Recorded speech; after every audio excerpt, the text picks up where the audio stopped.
Olvida la demanda de Bitcoin.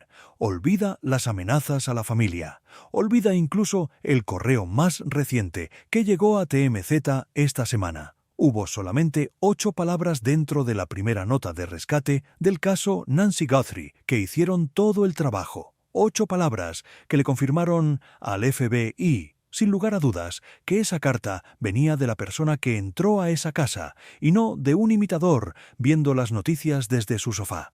Esas 8 palabras llevan más de 4 meses circulando entre agentes federales en silencio. Y cambian completamente la forma de entender quién escribió las 2 cartas que el FBI ahora considera auténticas. Para entender por qué 8 palabras tienen tanto peso en una investigación federal, hay que regresar al 2 de febrero del 2026. Apenas un día después de que Nancy Guthrie desapareció de su casa en Tucson, Arizona, una estación de televisión local recibió un sobre. Dentro del sobre había una nota. La nota empezaba directamente con el nombre de Savannah Guthrie, la hija mayor de Nancy y copresentadora del programa Today en NBC. La nota pedía millones de dólares en Bitcoin a cambio del regreso de Nancy. Y la nota incluía algo más. Incluía 2 detalles muy específicos del interior de la casa de Nancy. Esos 2 detalles fueron exactamente lo que el FBI usó para autenticar la nota como real. Los 2 detalles eran un Apple Watch con correa blanca tirado en el piso del dormitorio y una luz del porche trasero que estaba descompuesta. Cualquiera de esos 2 detalles, por sí solo, ya sería difícil de saber sin haber estado físicamente dentro de la casa de Nancy esa madrugada. Pero los 2 juntos son lo que en investigación federal se llama firma de autenticación. Son datos que no aparecen en ninguna noticia pública, no aparecen en redes sociales, no los conoce ninguna persona fuera del círculo más cercano de la familia y los primeros agentes que entraron a la casa el 1 de febrero.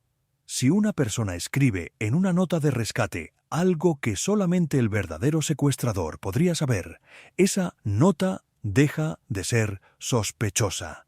Esa nota se vuelve evidencia directa. Y el Apple Watch con correa blanca en el piso del dormitorio es ese tipo de detalle. Hay que pensar en lo que ese reloj significa físicamente. Un Apple Watch tirado en el piso de un dormitorio, lejos de la mesita de noche donde normalmente debería estar cargándose, indica una de 3 cosas muy específicas. Primera, que el reloj fue arrancado del brazo de Nancy durante una pelea o un forcejeo. Segunda, que el reloj fue quitado deliberadamente por la persona que entró, posiblemente porque sabía que el Apple Watch tiene una función de emergencia que llama directamente al 911 si se mantiene presionado el botón lateral. Tercera, y esta es la posibilidad más triste, que Nancy misma intentó usar el reloj para pedir ayuda y el reloj fue golpeado o tirado al suelo durante la maniobra de dominarla. Las 3 posibilidades apuntan a lo mismo. La persona que escribió la nota de rescate sabía que ese reloj estaba en el piso porque esa persona estuvo ahí cuando el reloj cayó. No leyó sobre eso en una noticia, no lo adivinó, lo vio con sus propios ojos. El segundo detalle, la luz del porche trasero descompuesta, dice algo todavía más interesante sobre cómo se planeó la entrada. Una luz descompuesta no se nota desde la calle.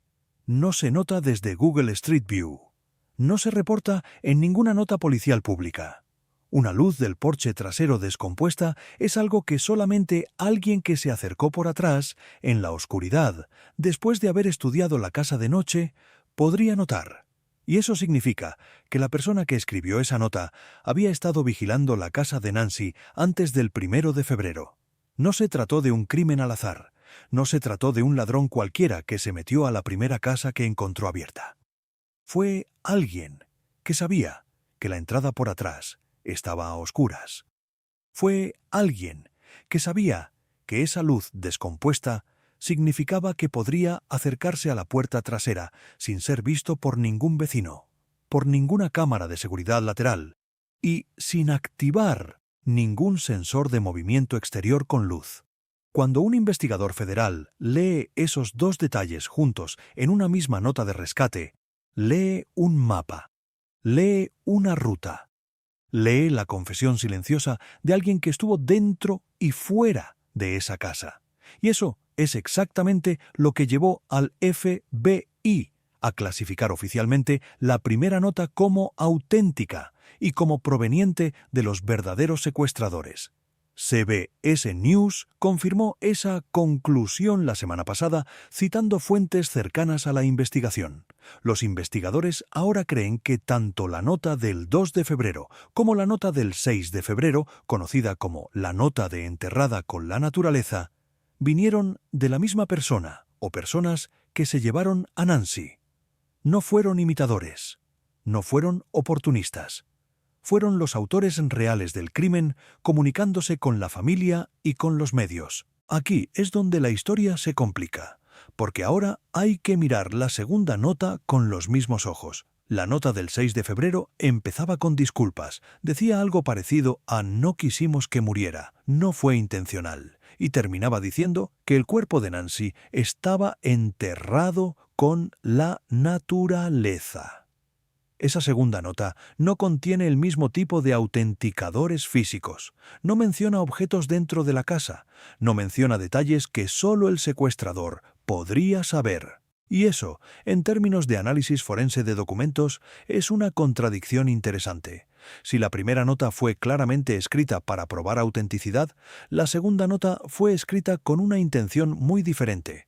La segunda nota fue escrita para cerrar la conversación, para hacer que la familia, los medios y los investigadores dejaran de buscar viva a Nancy y empezaran a buscar un cuerpo. Ese cambio de tono entre la primera y la segunda nota es lo que los expertos en perfilación criminal llaman cambio de estrategia.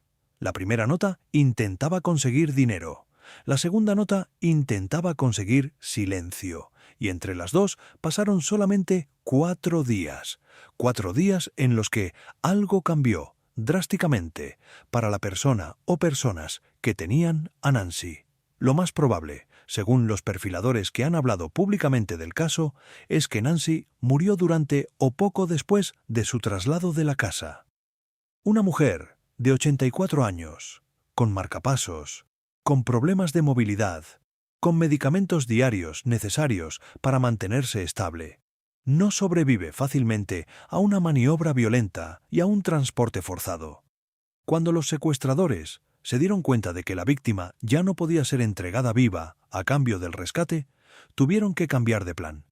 El nuevo plan fue dejar de pedir dinero y empezar a deshacerse del cuerpo. Por eso la segunda nota habla de naturaleza. La palabra naturaleza, en el contexto de un secuestro, es una palabra de despedida.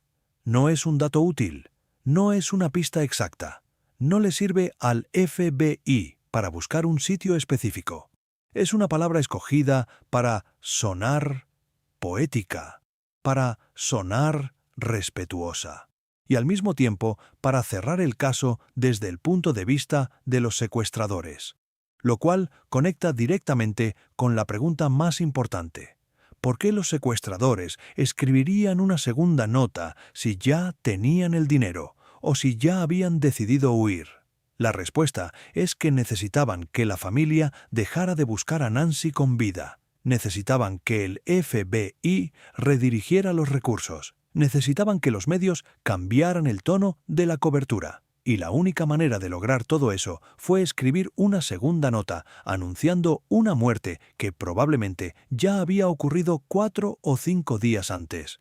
Volviendo a las 8 palabras del principio. Apple Watch con correa blanca en piso. Luz del porche trasero descompuesta. Esas frases, traducidas a su estructura original en inglés, contienen exactamente las claves que cierran la autenticación. Y son la razón por la que el FBI dejó de tratar las cartas como falsas y empezó a tratarlas como comunicaciones directas del criminal.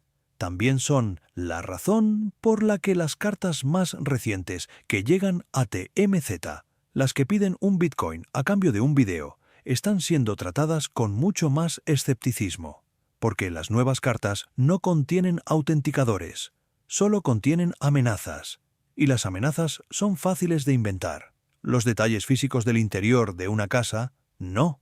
Hay otro nivel de análisis físico que vale la pena explorar a partir de esos dos autenticadores.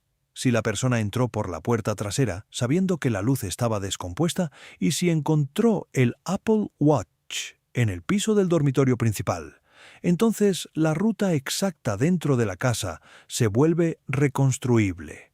La puerta trasera de muchas casas en Catalina Foothills da directamente a una sala o a una cocina. Desde la cocina hasta el dormitorio principal de una casa de un solo piso hay un recorrido típico de pocos metros.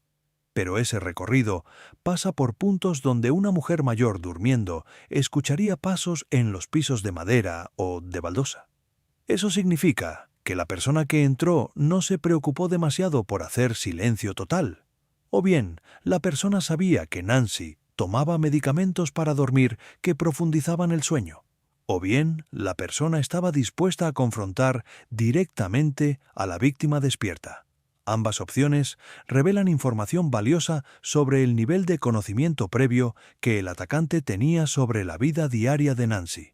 El detalle de la sangre en el porche delantero, no en el porche trasero, también añade una capa de información. Si la persona entró por atrás pero la sangre quedó adelante, eso indica que el momento de la herida o del golpe ocurrió durante la salida, no durante la entrada. La salida fue por la puerta principal. Eso es coherente con el hecho de que la cámara del timbre ya estaba desconectada a esa hora, así que el ataque pudo salir por delante sin ser grabado. Pero la sangre en el porche delantero también significa otra cosa. Significa que él o los atacantes tuvieron que pasar al menos unos segundos en la puerta principal antes de retirarse. Esos segundos en el porche delantero pueden haber sido capturados por cámaras de vecinos del otro lado de la calle. El FBI tiene esas grabaciones. Y la unidad de análisis de video del Laboratorio Federal en Cuántico se especializa exactamente en reconstruir movimientos de personas a partir de fragmentos cortos de cámaras de seguridad vecinas. Hay un detalle final que vale la pena mencionar. Si la persona que escribió la primera nota sabía dónde estaba el Apple Watch dentro del dormitorio y sabía que la luz del porche trasero estaba descompuesta, entonces esa persona pasó tiempo dentro de esa casa. No fue una entrada rápida, no fue un golpe relámpago. Hubo tiempo suficiente para observar el dormitorio, tiempo suficiente para entender la disposición de las habitaciones, tiempo suficiente para confirmar detalles que después serían usados como prueba. Y eso conecta exactamente con los 41 minutos que separan la desconexión de la cámara del timbre de la desconexión del marcapasos esa misma madrugada. 41 minutos es tiempo de sobra para fijarse en un reloj tirado en el piso y para notar que una luz no se enciende cuando debería. Las 8 palabras dentro de esa primera nota no son una curiosidad. Son la columna vertebral del caso.